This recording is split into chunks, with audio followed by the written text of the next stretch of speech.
Prime Video is aggressively thirsty this February. Pirate moms going feral, shredded detectives, and Jack Black obsessed with an anaconda. Here's all the big titles, bad decisions, and enough sex appeal to tell your Valentine you're busy. Hold on to your big butts. The 2025 Anaconda remake is slithering onto Prime in February, and honestly, it looks like the best kind of stupid. Two washed-up losers decide to fix their midlife crisis by remaking Anaconda with a budget smaller than what Jennifer Lopez spends on butt injections. The cast has four of the most likable people working today, and while the snake shows up less than your dad at your birthday parties, when it does appear, it's pure chaos. The internet is calling it stupid, but let's be real, we didn't come here for Oppenheimer. Meanwhile, audiences are laughing while reviews are split, because critics hate fun unless it's wearing an Oscar badge. If you can watch it without high expectations or any high school education, you'll be left with a thoroughly enjoyable experience that doesn't involve J-Lo in cargo shorts. Cross is back for season 2, starring Aldous Hodge's biceps and occasionally the rest of his body. This season, Cross is hunting a female vigilante who's murdering corrupt billionaires, which sounds like she's doing the Lord's work, but apparently that's still illegal. After a first season so dark, you needed night vision goggles just to see the opening credits, the show leans even harder into the psychological thriller vibe, meaning more intense whispering and fewer actual arrests. Every episode follows the same perfect formula: gruesome murder, incompetent cops, and then Aldous Hodge arriving to save the day, while dressed for a GQ shoot that just happens to be at a crime scene. It's the ideal binge for anyone who thinks police brutality is fine and wants justice served with a side of heavy staring and sexual frustration. The Bluff stars Priyanka Chopra as a retired pirate mom who has to dust off her murder skills when her psycho ex, Carl Urban, crashes the party demanding his gold back like he's collecting child support. She literally tells her kids, "Your father didn't marry me for my cooking," before going full John Wick on his ass, which is the energy every wife should bring, while explaining their body count. It's basically Taken, but with more eyeliner and scurvy, reminding us pirates weren't just Johnny Depp in cosplay, they were murderous psychopaths who made waterboarding look like a spa treatment. Meanwhile, Nick Jonas keeps posting about how great his wife looks, covered in blood and bruises, which is either incredibly supportive or a very concerning fetish.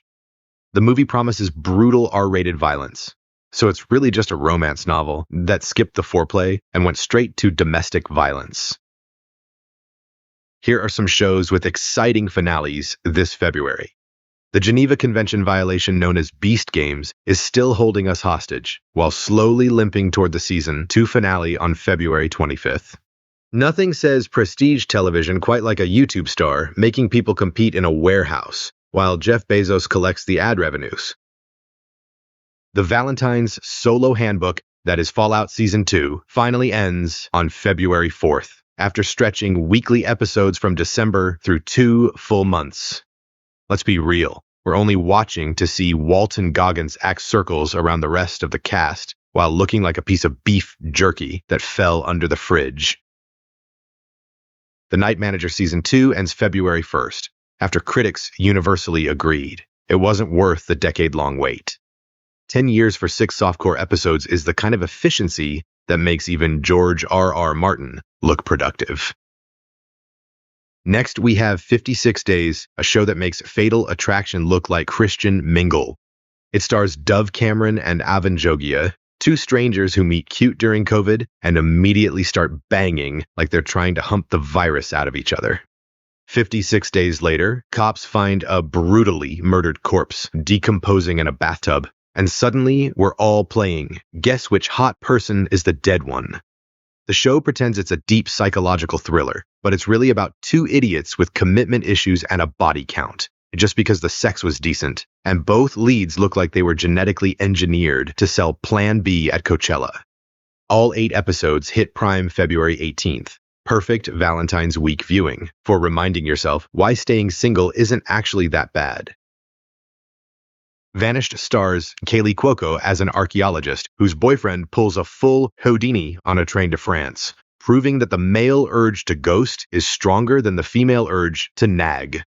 The show is 4 hours of Kaylee running around with the chaotic energy of a Karen who saw the wrong shade of neighbor move in, while Sam Claflin plays her human trafficking boyfriend with all the charisma of a soggy baguette. Critics are calling it hollow and shallow, which is a polite way of saying nothing happens, except Cuoco chasing clues in outfits that could launch a 1,000 OnlyFans subs. It's like Emily in Paris meets Gone Girl, but with murder, betrayal, and enough frantic screaming to make you check your volume settings. Stream Vanished February 27th. If you want to see what happens when you mix Indiana Jones with a panic attack. Prime Video is force-feeding us another Valentine's Day rom-com with relationship goals, based on a book by a celebrity pastor, so expect less, Netflix and chill, and more, repent and bill.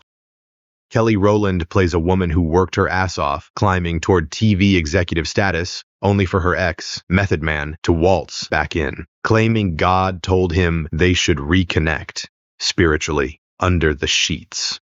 It's technically a faith-based movie, so the only thing getting on its knees is probably the prayer circle. But hey, we can still dream. The whole vibe is Sunday school with cleavage, trying to lure in the sinners with a sexy cast, only to ambush them with a moral lesson nobody asked for. Alert the Simps, Love Me, hits Prime February 13th. Our grieving protagonist June moves to Milan, dates the perfect student Will, but secretly wants to ride his best friend James like a Vespa. It arrives Valentine's Eve, so expect a movie where the main characters spend half the time screaming at each other, and the other half trying to merge their skeletons. It's your classic love triangle, the good boy who respects her boundaries versus the bad boy MMA fighter who doesn't even know how to spell boundary. Amazon is marketing this as Maxton Hall meets Culpa Mia, which translates to one guy is the safe choice you bring home to mom, and the other choice you bring home after midnight and probably risk chlamydia.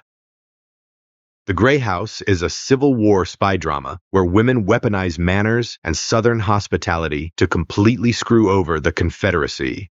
It's basically The View if the hosts were competent, had functioning brain cells, and actually risked their lives for something meaningful. So yeah, literally nothing like The View. Executive produced by Kevin Costner and Morgan Freeman, this thing moves like a heist movie. Except the cast is committing treason while wearing corsets tight enough to crush a rib. It's serious without being boring, smart without being preachy, and genuinely entertaining, which already puts it ahead of half of Prime Video's catalog. It's the perfect show if you want to feel smart without actually picking up a book. So, that's our roundup of what's new. For more questionable reviews and savage breakdowns, subscribe and check out our other videos. Check back next week for your weekly dose of movie madness, and as always, let's get watching.